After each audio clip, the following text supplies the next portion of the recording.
High. আচ্ছা ভাই, ভাই আপনি বাঘের নাতি হইলেন কেমনে?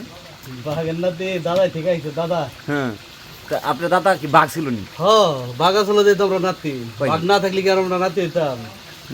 আদমমন্ডল পাষাণ্ড বাঘ, সেই পাষাণ্ড বাঘের নাতি আমরা। মাশাআল্লাহ, তো এই যে আজকে বাঘের নাতি আমাদের জন্য খাবার রান্না করছে।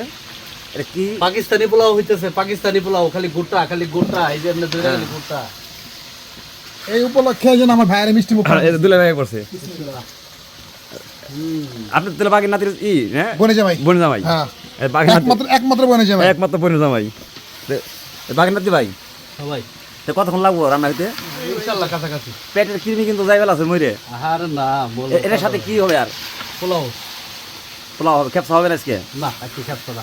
তো দোকান আসলে খাওয়াবো ইনশাআল্লাহ। কবে আসবেন, কবে আসবেন বললেন? না, দোকান থেকে যেখানে আসছেন দোকান চলে কেমনি? দোকান মাঝে মাঝে অফ দিতে হয়, সবসময় কাজ ভালো লাগে না। সব কাজ ভালো লাগে না তো, বেড়ে আসছেন, আসার পর তো এই যে শুরু করছেন। ওই যে দেহি স্বর্গে গেলেও বাড়া বাজে না, হ্যাঁ, তা আমি এখন এমন তো হইছি, জেনে যাই এনে রান্ধন লাগে।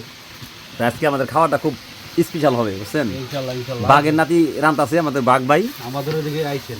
আমাদের বাঘ ভাই রান্না করতেছে, আমরা আজকে খাবো। তো যদি কেউ খাইতে চান আসতে পারেন, খুব দ্রুত, সময় না কিন্তু রান্না হয়ে গেছে।